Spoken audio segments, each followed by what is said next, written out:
Hello my pharma champions.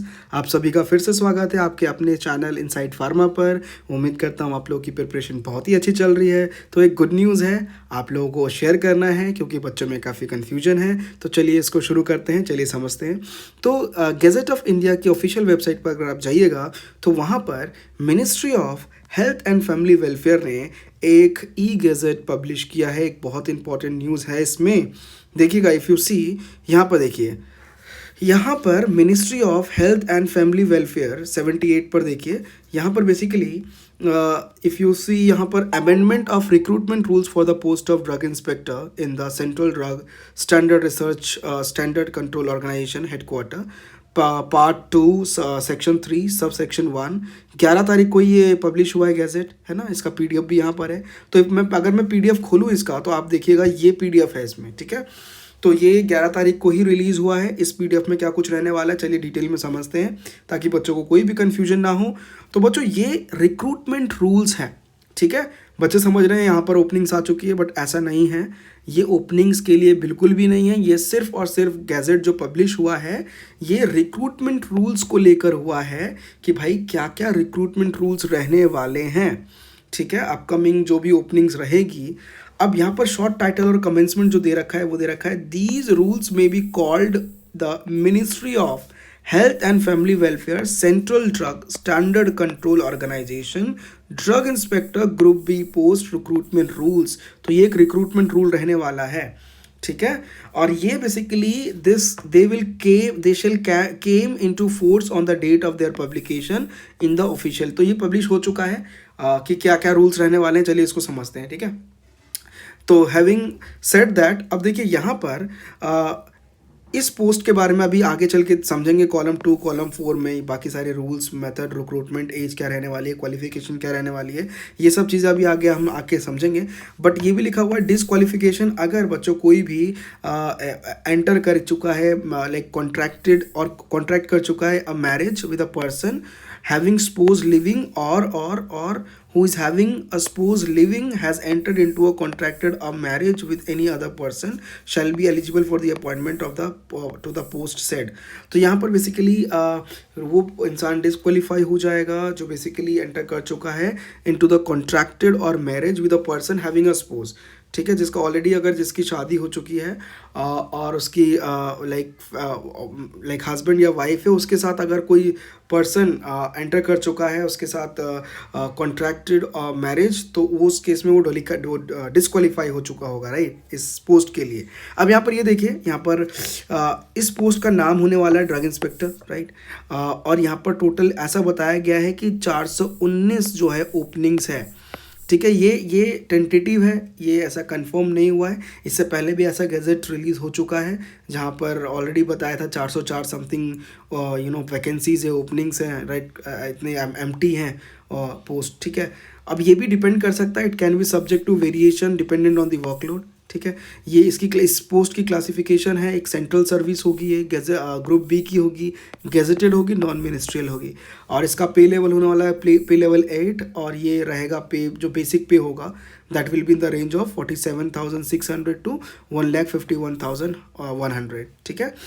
अच्छा, इसका जो पोस्ट है कि पोस्ट सिलेक्शन पोस्ट होगा या फिर नॉन सिलेक्शन पोस्ट होगा, ये कोई एप्लीकेबल नहीं है। ये डायरेक्ट रिक्रूटमेंट रहने वाला है। इसकी एज लिमिट 30 ईयर्स है।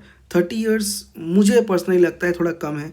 30 ईयर्स ऑफ एज समझ में आता है फार्मासिस्ट और बाकी पोस्ट के लिए, but for the drug inspector 30 years is really less. But ठीक है, इनका जो रूल्स है उसके हिसाब से अगर हम देखें 30 ईयर्स ऑफ एज मेंशन किया गया है यहाँ पर। ऑफकोर्स वहाँ पर जो भी रिजर्वेशन है SC ST OBC, उसके हिसाब से category wise relaxation age limit में मिलेगा, राइट। अब बात कर लेते हैं एजुकेशनल और अदर क्वालिफिकेशंस की। तो ये डायरेक्ट रिक्रूटमेंट के लिए B.Pharm चाहिए, इवन फ्रेशर स्टूडेंट भी है विदाउट एनी एक्सपीरियंस, वो भी एलिजिबल है, ठीक है। तो B.Pharm चाहिए होगा, या फिर फार्मास्यूटिकल साइंस में बैचलर्स डिग्री हो, या फिर बच्चों मेडिसिन में बैचलर्स डिग्री हो, यानी MBBS हो, with specialisation in the clinical pharmacology और microbiology from the recognised university और इंस्टीट्यूट, ठीक है। तो ये चीज़ ध्यान रखिएगा। एंड यहाँ पर प्रोबेशन होगा 2 साल का, ठीक है। और इस 2 साल में स्टार्टिंग के जो 2 हफ्ते होंगे एटलीस्ट, वो मैंडेटरी है इंडक्शन ट्रेनिंग के लिए, ठीक है। उसके बाद अगर कंप्लीशन हो जाता है प्रोबेशन, जो भी आपके ट्रेनिंग के प्रोसीजर्स हैं वो कंप्लीट हो जाते हैं, जो भी प्रिस्क्राइब किया by the government, central government, then उसके बाद जो है कंटिन्यू होगा आप आगे आपका फील्ड वर्क और जो भी प्रोसेस होता है इस जॉब के, जो वर्किंग के लिए क्या क्या चीज़ें चाहिए होगा वो सब आप स्टार्ट करेंगे। ठीक है। अब इसमें डायरेक्ट रिक्रूटमेंट होने वाला है, राइट। और एक चीज़ और मैं आप लोगों को बता दूं अगेन, जैसे कि अभी रिसेंटली 2 नवंबर को एग्ज़ाम हुआ था, राइट। वही अगेन 2 नवंबर 2025 को एग्ज़ाम हुआ था, UPSC CDS CO drug inspector का मेडिकल डिवाइसेस। ठीक है। इसमें 20 पोस्ट थी, है ना। सेम इस एग्ज़ाम को भी अगर इन फ्यूचर ये ओपनिंग आती है, यहाँ पर तो सिर्फ रिक्रूटमेंट रूल्स बताया गया है ना, इन फ्यूचर अगर ओपनिंग्स आती है, हम एक्सपेक्ट कर सकते हैं वैसे 2026 में रिक्रूटमेंट आएगी, तो ओपनिंग्स आती है तो उसके लिए बच्चों यू कैन एक्सपेक्ट कि यहाँ पर जो एज लिमिट है वो तो यहाँ पर मेंशन किया गया है 30 साल का ही रहने वाला है, लेकिन उस समय भी आप एक्सपेक्ट यही कीजिएगा, यहाँ मेंशन किया गया कि जो एग्ज़ाम है वो यूपीएससी ही कंडक्ट करवाएगी। ठीक है। UPSC will conduct this exam, क्योंकि सेंट्रल गवर्नमेंट का ये एग्ज़ाम हो, सेंट्रल सर्विस का एग्ज़ाम है, तो ये यूपीएससी अगेन कंडक्ट करवाने वाली है। यहाँ पर लिखा हुआ है consultation with the UPSC is necessary, और यहाँ पर UPSC will be the main authority जो कि एग्ज़ाम रिक्रूटमेंट एग्ज़ाम कंडक्ट करवाने वाली है। अच्छा, अगर इन केस जो ये ओपनिंग्स हैं इसको अगर इनडायरेक्टली अगर आप देखो डिपार्टमेंटल प्रमोशन से फिल करते हैं कुछ वैकेंसीज, वैसे तो नहीं होगा, ये डायरेक्ट रिक्रूटमेंट है। इन केस तो इस केस में बच्चे एक कमेटी बनेगी जिसको बोलेंगे डिपार्टमेंटल प्रमोशन कमेटी, और उसका कॉम्पोजिशन होगा, उसमें कौन कौन होगा देखो, ministry of health and family welfare से एडिशनल सेक्रेटरी और जॉइंट सेक्रेटरी हो सकते हैं जो चेयरमैन होंगे इस कमेटी के। सीडीएस सीओ से हो सकता है ड्रग कंट्रोलर ऑफ इंडिया या joint drug controller of India, ये मेंबर होंगे इस कमेटी के। और directorate general of health services DGHS, इसके डायरेक्टर होंगे, एडमिनिस्ट्रेशन या विजिलेंस के, ये भी मेंबर होंगे इस कमेटी के।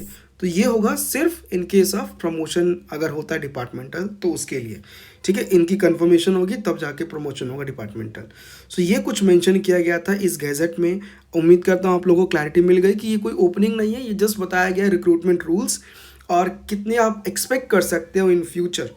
ठीक है, ये बताया गया ये इस गैजेट के अंतर्गत। तो बच्चों अभी बहुत समय है, आप अपनी प्रिपरेशन स्टार्ट कर दीजिए। All the very best. और आप लोगों को ड्रग इंस्पेक्टर के लिए पूरा डिटेल्ड सिलेबस नेक्स्ट वीडियो में मैं बताने वाला हूँ कि आपको स्ट्रैटेजी क्या अपनानी चाहिए, क्या क्या सिलेबस होता है, एवरीथिंग मैं आप लोगों को एक शेयर करने वाला हूँ नेक्स्ट वीडियो में। तो स्टे ट्यून, सब्सक्राइब कर दीजिए, शेयर कर दीजिए।